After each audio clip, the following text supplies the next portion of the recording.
अस्सलाम वालेकुम। क्या हाल चाल? उम्मीद करते हैं कि आप खैरियत से होंगे और दुआ है कि आप हमेशा खुश रहें, हंसते और मुस्कुराते रहें और इसी तरह हमें अपना प्यार दिखाते रहें। बिल्कुल जी, मेरा नाम मुअज्जम अली। मैं हूं तारिक महमूद। मैं मोहम्मद यूसुफ। तो आज हम जिस वीडियो पर रिएक्ट करने जा रहे हैं, वीडियो का टाइटल है Indian food declared one of the best in the world in official ranking.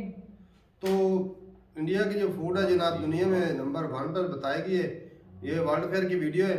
जो चैनल पर नए चैनल को जरूर सब्सक्राइब करें और हमारी छोटी सी फैमिली का हिस्सा बन जाएं। बिल्कुल। वीडियो देखते हैं और अपना रिव्यू पर देंगे। कॉर्नर करते हैं जी 1 2 3 वीडियो स्टार्ट।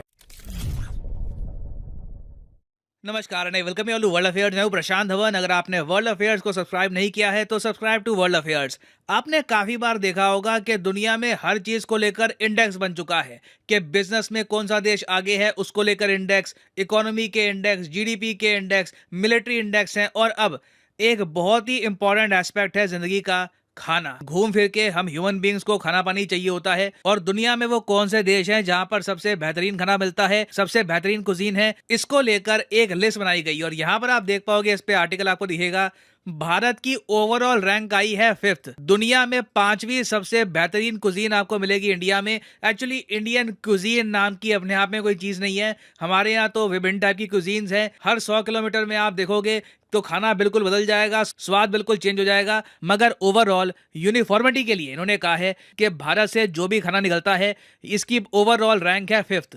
और वैसे आपको अगर ये पूरी लिस्ट देखनी है तो ट्विटर पे एक ट्विटर हैंडल है टेस्ट एटलस के नाम से। ये लोग फूड से रिलेटेड बहुत सारे व्लॉग्स पब्लिश करते हैं। बहुत बड़ी एक इनकी वेबसाइट भी है। तो इन लोगों ने एक ग्लोबल सर्वे किया, बहुत सारे फूड एक्सपर्ट से पूछा कि आपके हिसाब से बेस्ट कुजीन कौन सी है। और यहाँ पे आप देख पाओगे नंबर 1 रैंक है इटली की, फिर ग्रीस, फिर स्पेन। यूरोपियन कंट्रीज टॉप 3 में आपको मिलेगी, फिर उसके बाद आपको मिलेगी जापानीज कुजीन और फिर नंबर 5 पे आपको मिलेगा हमारा प्यारा भारत। नाउ आप में से कुछ लोग कह सकते हैं, अच्छा जंगल में मोर नाचा किसने देखा। ठीक है, इंडिया की यहाँ पर रैंक आ गई 5th, मगर इंटरनेशनली इस लिस्ट को कितने लोगों ने देखा होगा मैं आपको बता दूं।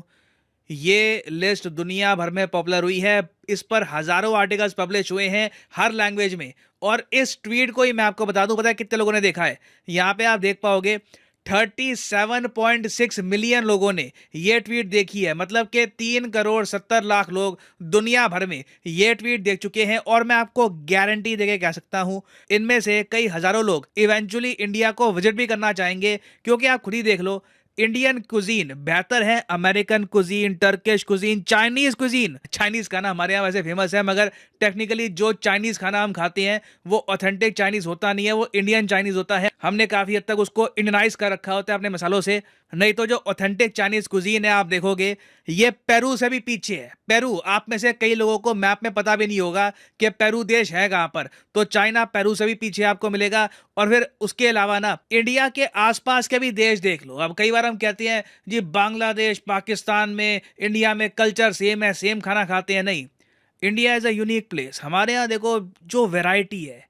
महाराष्ट्रियन फूड, नॉर्थ में पंजाबी फूड, उत्तर प्रदेश में आपको अलग टाइप का खाना मिलेगा, ऊपर कश्मीर में अलग फूड है, फिर साउथ में आप देखोगे क्या वैरायटी है, केरला, तमिलनाडु, वेरियस स्टेट्स में आपको मिलेगा एक अलग टेस्ट। और इसीलिए साउथ एशिया में इंडिया, बांग्लादेश, पाकिस्तान है, मगर टॉप 5 में सिर्फ आपको इंडिया मिलेगा इस लिस्ट में।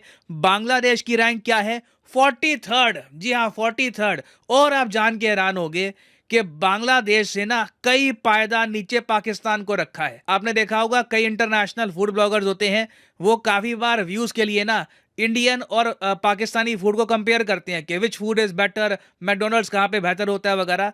देखिए वो सब व्यूज के लिए होता है। इन रियलिटी इंडियन क्यूजीन एक इलीट श्रेणी में आती है। It is a very special cuisine. India में जो आपको खाना मिलता है ना, शायद दुनिया में कहीं ना मिले। वैरायटी के हिसाब से इंडिया इज अनमैचेबल। और इंडियन क्यूजीन का मैं आपको इम्पैक्ट दिखाता हूँ। देखो, एक तो होता है कि आपकी जो डिशेज है, पालक पनीर या फिर हमारे जो नान है या रोटी है, ये दुनिया भर में पॉपुलर हो रही है। एक तो होता है डिश आपकी फेमस हो, साथ ही साथ ना इंडिया का इम्पैक्ट ये है कि हमारे जो इंग्रेडिएंट हैं ये भी अब पश्चिमी देशों में बहुत पॉपुलर हो रहे हैं। फॉर एग्जांपल मैं आपको दिखाऊं, इस लिस्ट में साफ साफ लिखा है कि घी, गरम मसाला, ये जो 2 आइटम्स है ना, आप देखोगे कई वेस्टर्नर्स अपना रहे हैं। वेस्ट में ये लोग काफी बार ढूंढते रहते हैं कि सबसे बेहतरीन, सबसे हेल्दी तरीका कौन सा होता है खाना पकाने का, और इवेंचुअली इन्होंने यही देखा कि क्लैरिफाइड बटर, मतलब कि जो इंडियन घी है, ये बेस्ट रहता है काफी बार कुकिंग के लिए। और आप देखोगे यूएस में, यूके में, यूरोप में ना, इनके खुद के ब्रांड के वेरियस टाइप्स के घी बेचे जा रहे हैं। उसके अलावा इंडिया के जो मसाले हैं, गरम मसाला मैं आपको बता दूं वेस्ट में धीरे धीरे काफी पॉपुलर हो रहा है। बाकी और कंट्रीज को भी देखो, फॉर एग्जांपल मैं आपको दिखाता हूं फ्रेंच कुजीन। फ्रेंच कुजीन अपने आप में एक बहुत बड़ी इंस्पिरेशन है ब्रिटिश कुजीन की। जो भी आज के समय आप ब्रिटेन के बड़े बड़े शेफ देखते हो, फॉर एग्जांपल आपने देखा होगा गॉर्डन रैमजी, आप बिल्कुल मानते होंगे कि गॉर्डन रैमजी ब्रिटेन का शेफ है, बहुत बड़ा नाम है। मगर एक बार चेक करिएगा कि गॉर्डन रैमजी के गुरु कौन थे, किसने गॉर्डन रैमजी को सिखाया था कि गैस्ट्रोनॉमी की साइंस कैसे होती है, कैसे खाना बनाया जाता है। तो गॉर्डन रैमजी के जो गुरु थे वो थे मार्को पियर वाइट, और मार्को पियर वाइट ने जो गैस्ट्रोनॉमी है ये सब सीखी थी फ्रांस के शेफ से। तो यूके में आज के समय जो भी आप देखते हो ना, रेस्टोरेंट में सिस्टम होता है फॉर्क रखने का, स्पून रखने का, जिस तरीके से खाना परोसते हैं, सारा इंस्पायर्ड है फ्रांस से। इंग्लैंड की खुद की कुजीन आप अगर ढूंढने की कोशिश करोगे तो कुछ ज्यादा आपको मिलेगा नहीं वहां पर। और इसलिए मैं देख रहा था कि जब ये लिस्ट आई ना, और इंग्लैंड की यहां पर रैंक दी गई 20 के आसपास थी, 29 दी गई है इंग्लिश कुजीन को रैंक। लोग इस पे भी आपत्ति कर रहे थे कि थाईलैंड की कुजीन ज्यादा बेहतर है इंग्लिश कुजीन से, इंग्लिश खाना इतना बेहतर है कि इस लिस्ट में उसको होना नहीं चाहिए। और एक बहुत ही इंटरेस्टिंग बात यह है कि टोटल इन्होंने इस लिस्ट में जज किया है 95 कंट्रीज को, और 95th रैंक पता है किसकी है? सबसे लास्ट में रैंक किसकी आई है? नॉर्वे की। नॉर्वे वैसे आपको पता होगा डेवलपमेंट में काफ़ी हाई रहता है, एजुकेशन के हिसाब से, हैप्पीनेस के हिसाब से आप देखोगे हमेशा टॉप 5 में आपको मिलेगा। मगर मैं आपसे एक सवाल पूछता हूँ, आपके देश में जी बहुत अच्छी सड़कें हैं, घर बहुत बढ़िया है, सब बहुत बढ़िया है, मगर अंत में ना दिन में आदमी 2 बार प्रॉपर मील खाता है, आपका खाना बढ़िया नहीं हुआ ना, तो मेरे हिसाब से जिंदगी में आप फेल ही हुए। दुनिया में बहुत सारे देश होंगे जहां पर इंफ्रास्ट्रक्चर इंडिया से बेहतर होगा, मगर मैं आपको बता दूं फूड के मामले में, टेस्ट के मामले में they don't come close to India. Even Australian cuisine आप देखोगे 89th यहाँ पे आपको रैंक मिलेगी। सऊदी अरेबिया की कुजीन की रैंक है यहाँ पर 85th, अजरबैजान की कुजीन की रैंक है 82nd, और रशिया की भी यहाँ पे अगर रैंक देखोगे आप तो रैंक आपको मिलेगी 58th। अब यहाँ पे आपका एक क्वेश्चन ये भी हो सकता है कि चलो ठीक है, इंडियन खाना दुनिया भर में काफी फेमस है, लोगों ने इसको एक्सेप्ट किया है, मगर इससे हमको फायदा क्या होगा? इस इंडेक्स से भारत को मेन फायदा क्या होने वाला है? मैं आपको ये बता दूं, आज के समय ना टूरिज्म काफी ट्रांसफॉर्म हो चुका है। एक जमाना था जब भारत से लोग बाहर निकलते थे बाकी के देशों का इंफ्रास्ट्रक्चर देखने के लिए कि वहां पर बिल्डिंगें कैसी हैं, सड़कें कैसी हैं। यूरोप का टूर लिटरली लोग करते थे उनका इंफ्रास्ट्रक्चर देखने के लिए। मगर अब आप देखोगे टूरिज्म में ऐड हो चुकी है एक नई डायमेंशन, और वो डायमेंशन है खाने की।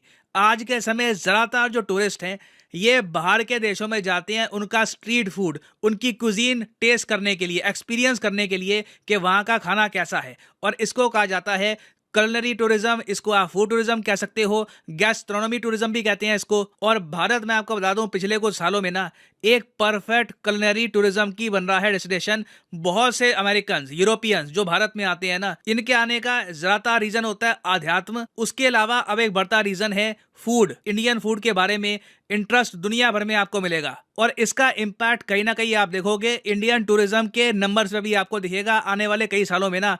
हो सकता है कि हजारों लाखों लोग और भारत में आए सिंपली इंडिया की क्यूजीन टेस्ट करने के लिए, जो इंटरनेशनल इंडेक्स ओपनली कहते हैं कि French cuisine, British cuisine, American cuisine से भी बेहतर है। तो इसलिए ये भारत के लिए ना सिर्फ प्राइड की बात है, इसका इकोनॉमिक बेनिफिट भी हमको मिलेगा ना। फाइनली मैं आपसे पूछूंगा कि आपके हिसाब से दुनिया की सबसे बेहतरीन कुजीन किस देश की है? लिखिएगा इसके बारे में कमेंट सेक्शन में, मैं जेन्युइनली जानना चाहूंगा आपका ओपिनियन। और हाँ, फाइनली यहाँ पर मैं ये भी ऐड कर दूं कि आप किसी भी एग्जाम की तैयारी कर रहे हैं, चाहे एसएससी, यूपीएससी, बैंक, अनअकैडमी के क्वालिटी कोर्सेज अवेलेबल हैं। इन कोर्सेज से आप घर बैठ के इन एग्जाम की तैयारी कर पाएंगे। सिंपली आपको यहाँ पर करना क्या है, कमेंट सेक्शन में जाइए, यहाँ पर पिन कमेंट में आपको मिलेंगे लिंक एसएससी, यूपीएससी, बैंक के। फॉर एग्जाम्पल लेट से आप परचेज करना चाहते हैं यूपीएससी का कोर्स, तो यूपीएससी पे करिए क्लिक, और फिर आपके सामने खुल जाएगा ये पेज। यहाँ पे आपको क्लिक करना है प्लस पर, और यहाँ पे आप परचेज कर पाएंगे अनअकैडमी के कोर्सेज। अगर मान लीजिए आपको 6 महीने का कोर्स परचेज करना है, ये भी आप कर सकते हैं, मगर मैं आपको सजेस्ट करूंगा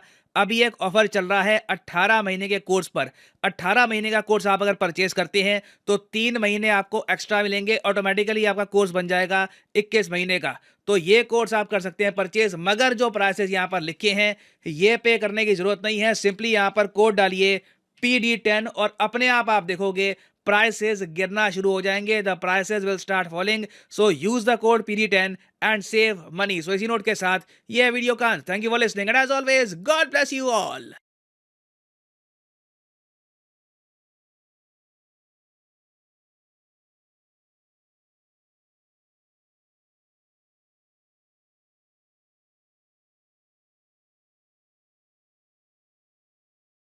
वीडियो खत्म हो गया और भाई साहब क्या बात है। वैसे भी इतने ज़्यादा हमने वो फूड व्लॉग देखे हैं इंडिया के, तो यहाँ पर क्योंकि हम पाकिस्तान में रहते हैं, यहाँ के खानों का तो हमें काफ़ी कुछ पता है। और यहाँ के खाने तो ज़्यादातर जो है ना वो गोश्त के इर्द गिर्द घूमते रहते हैं, गोश्त की चीज़ें बनी होती हैं। लेकिन इंडिया का जो स्कोप देखा जाए खानों में तो वो बहुत खुला है।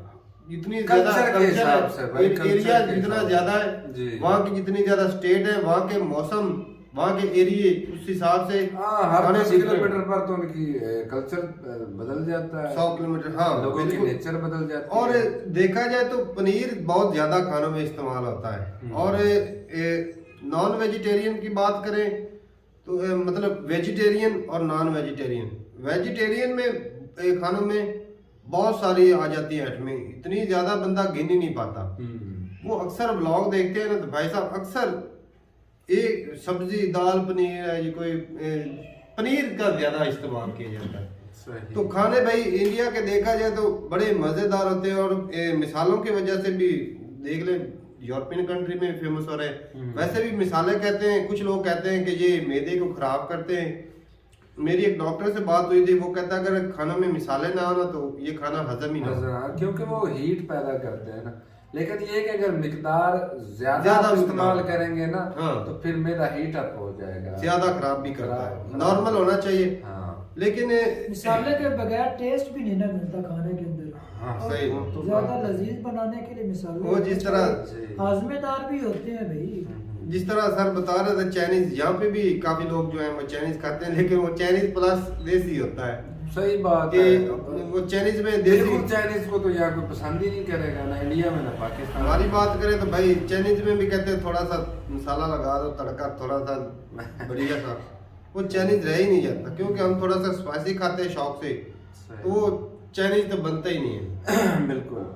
चावल वगैरह कुछ चाइनीज वगैरह बनाए भी तो वो भी थोड़ा सा टेस्ट के लिए बना लेते हैं।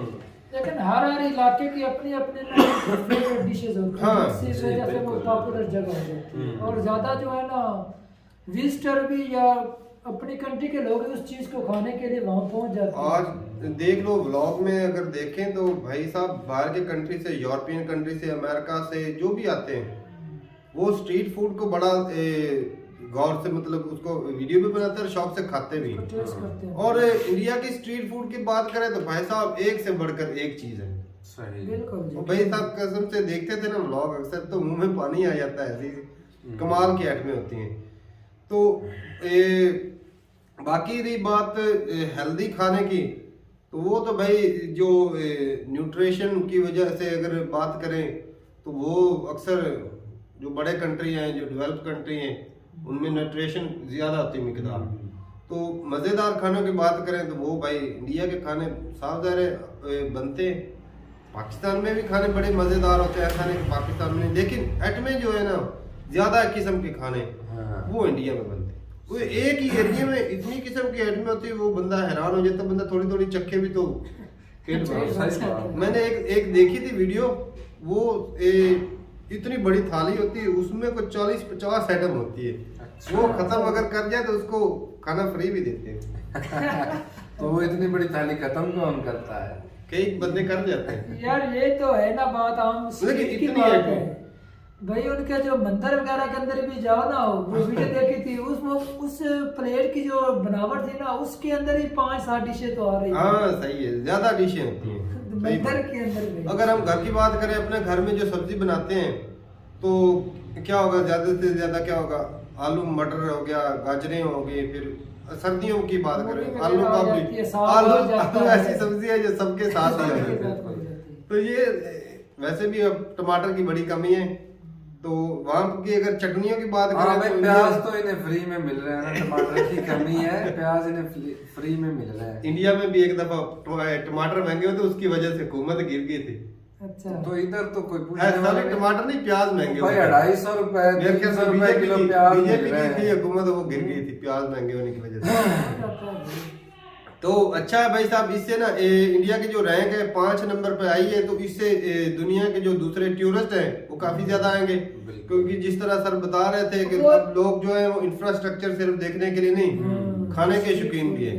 वो एक वीडियो देखी थी ना तारक में, जिसके अंदर वो गांव के अंदर हाँ उसके वो मिसाले और जो ऑयल वगैरह है, हाँ, घी। कुदरती चीजें जो है, एक तो वो विजिट कर रहे थे, ऊपर से वो परचेज करके उसके साथ भी ले जाते भाई हैं। उससे सेहत डैमेज नहीं ना होती। देसी घी तो भाई क्या ही बात है भाई, मजेदार होता है और हेल्दी भी होता है। जी फैक्ट्री के घी में अक्सर कहते हैं मिलावट होती है, वो नुकसानदेह होता है, ज्यादा खाएं तो खराबी करता है। जी तो देसी घी इसका नुकसान भी नहीं होता अगर सही मिकदार में खाया जाता है। हाँ, ज्यादा किसी भी चीज का आप ज्यादा इस्तेमाल करेंगे तो साइड इफेक्ट तो आएगा। और हाँ भाई साहब, मेरा यहाँ पर ना एक आप लोगों से सवाल, अगर कोई मेडिकल शोबे से ताल्लुक रखता हो तो जरूर बताइए कमेंट सेक्शन में। यार मेरी वालदा को किसी देसी हकीम ने बताया नाक से घी खींचो देसी तो ठीक हो जाओगी, मतलब तुम्हारे दिमाग में खुश्की होगी, कमजोरी होगी। दिमाग में कौन सा जाना नहीं, है? वो जो- सीधा यहाँ से वो जाना तो चलो मेरे तो में वो ही है। मोटर नहीं खींचते।